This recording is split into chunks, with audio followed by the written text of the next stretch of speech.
Hey, everybody, welcome back to Breakfast All Day. Christy and Alonso, thrilled to have you back here for a dose of news. But, before we get rolling, just a quick reminder to hit that subscribe button and touch the bell, too, because you want all the notifications of the many things that are going on, and many things are going on. They are, including, we have some Stranger Things news, some breaking Stranger Things news. We found out this week that the long-awaited season 4 will actually come out in 2 pieces. Yes, there's so much of it. There's so much of it, and so I guess they must feel the pressure because season 3 came out like 3 summers ago. It was like July 4th of 2019. Yeah, I guess so. I can't. A long time ago. Those kids are all growing mustaches, right? They're buying their own booze now, right? It's been a long time, so they're COVID put a delay on things. And so now the first part of it is going to come out May 27th on Netflix. Second part comes out July 1st. And then we also learned from the Duffer Brothers that season 5 will be the last. Yes. So. Although they are threatening like some prequels and, other kind of interconnected, mythos stuff to come up. Here's a thing that I've been seeing around, and I'm wondering what your take on it is. The idea of the Netflix dump it all at once is not taking hold it's not as good for the show, let's say, as the serialized model, because when you look at like how much everybody's talking about like Succession and Euphoria and Peacemaker and these shows that drop 1 episode at a time, as opposed to like Netflix giving you an entire new season of Ozark, and people talk about it for like 2 days and then it all sort of disappears. So I'm of 2 minds about that, because I like to have the fun of the anticipation, right? Sure. Like I like the cliffhanger. I like having the time to let it marinate and hang out with you and chat with you. And hear from what folks think all week long when they're responding to our recaps over at our Patreon. But like when they did all of season 3 of Stranger Things, my kid and I sat on that couch back there for 8 hours straight. He woke me up at 5:30 a.m. and he's like, Stranger Things, time's a wasting. And that was really fun. It's emotionally like draining. It's intense. It's a lot of investment in terms of time and emotion.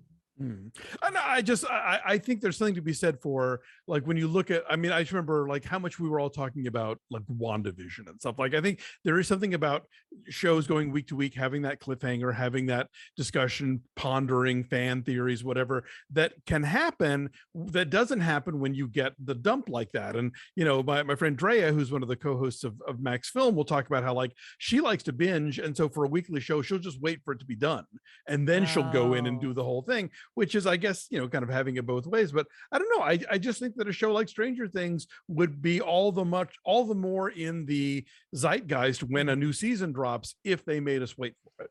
Plus, the episodes are so dense. Each one has so much going on in terms of plot, in terms of character development, in terms of just the mythology of it. Yeah, if we had time, we had time to like chew on it a bit. I don't know. Who am I to tell the Duffer Brothers and Netflix what to do? Yes. Who am I? Speaking of Peacemaker, season 2 has been announced. We're going to have a recap of the season 1 finale over at our Patreon today. All the eagerly you could possibly want. But season 2 is coming. Another big announcement this week was that J.J. Abrams said that there's going to be a 4th Star Wars movie with him directing. And Star Trek, darling. Oh my God, I'm so dumb. You guys, please, I know what I meant. I wrote the word Star Wars down in my notes. Don't at her, please. That's my fault. I meant Star Trek. I'm reading the wrong word. May the force be with you. Chris Pine. Which one's Chris Pine in? I don't know. Anyway, Chris Pine, Zachary Quinto, Zoe Saldana, Simon Pegg, Carl Urban. They're all coming back. You know what? I've enjoyed those movies. 2 was a bit of a letdown, but 1 and 3 I thought were terrific. So yeah, bring it. Yes. Did you read this big long GQ article with Francis Ford Coppola? I did. I did like a 10-minute phoner with him once, and he just is always brimming over with interesting things to say. So yeah, that was a really fascinating, hanging out at the Coppola vineyards and whatnot. Cool piece. And I get when I hear about filmmakers sinking their own money into a movie, I am reminded of the recently departed Peter Bogdanovich, who that was a really bad move for, Yeah. you know? Yeah, he wants to spend $120 million of his own filmmaking and winemaking fortune to make Megalopolis, which has been his white whale for like decades. Oh yeah, no, he's been talking about that movie for ages. But I loved. I think it was Andrew Jupin who said, you know, Netflix like spends billions of money on movies that you forget about 25 minutes before they're over. But somehow they're like, oh no, sorry, Francis Coppola, that's too much of a risk for us. We're too busy making 2 more Red Notices. Exactly. But of course, it's a big, long, and really vividly detailed article, great quotes. But the one thing that, of course, gets pull quoted and retweeted, and other stories get written about it is they asked him about Marvel, or somehow Marvel came up. I can't recall whether the writer asked about it or what, but inevitably Marvel always comes up.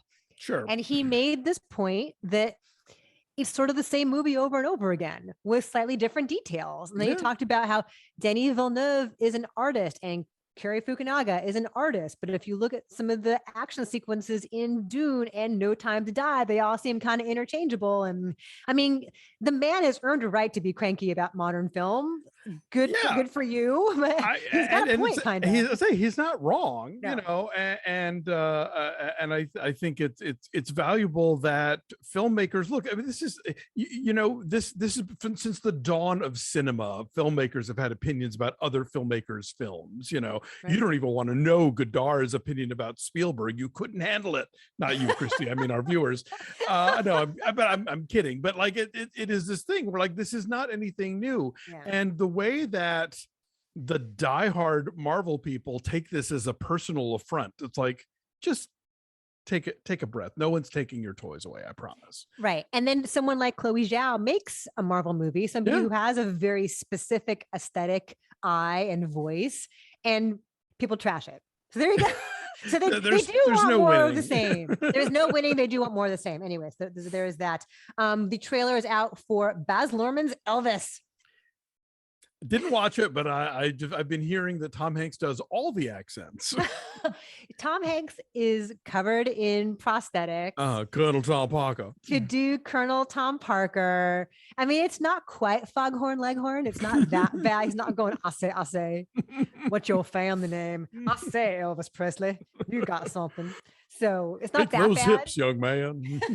But again, we repeatedly go back to Walk Hard on the show, and it's impossible not to. And so when you see a biopic about Elvis, when clearly Elvis is one of the inspirations for the Dewey Cox character, and you have girls like freaking out and throwing themselves at him in the audience, it's just reaching up to him. Yes, that happened, of course.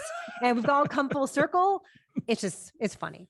I know it's like trying to make a disaster movie after Airplane. You just have to know what the minefields are, Yes. So that is coming out eventually. When is that coming out? This year? This year, somewhere. We'll review it, I'm sure. Oh yeah. The Oscars are coming before the Elvis biopic. We get the Oscars, and so something that we learned this week is about how they're gonna handle COVID vaccination and test status. So last year they did this like supper club kind of dinner theater setup where everyone was spread out at different tables, and it was a really cool setup. But now they're going back to the normal kind of people sitting in the Dolby Theater, and they're going to have a lower capacity. But if you are a guest, a nominee or a guest, and you're sitting in that big audience, you need to be vaccinated. Right. If you are a presenter or a performer, you don't, but you have to go through what they call rigorous testing. So if you're a performer and singing and spraying your droplets over the first 5 rows like it's a Gallagher show, you get to not be vaccinated. Which the thing is, like, it's such a weird parsing. It's like, who do they want to be there that they had to like come up with these complicated? Is this all Van Morrison's fault? Like, why can't they just have a blanket policy for everybody? Because now you're going to have a vaccinated nominee potentially receiving an Oscar from an unvaccinated presenter. It's like, who wants that? And I guess is there no kissing? Like usually, like you get a hug or a kiss or something. A pat on the back. Adrian Brody will not be invited this year, I think. No. So first of all, no, it's not going to be a Gallagher show because you have multiple layers of stairs for Jennifer Lawrence to trip up. That or there is whatever. that. You're right. There's I that forgot. buffer.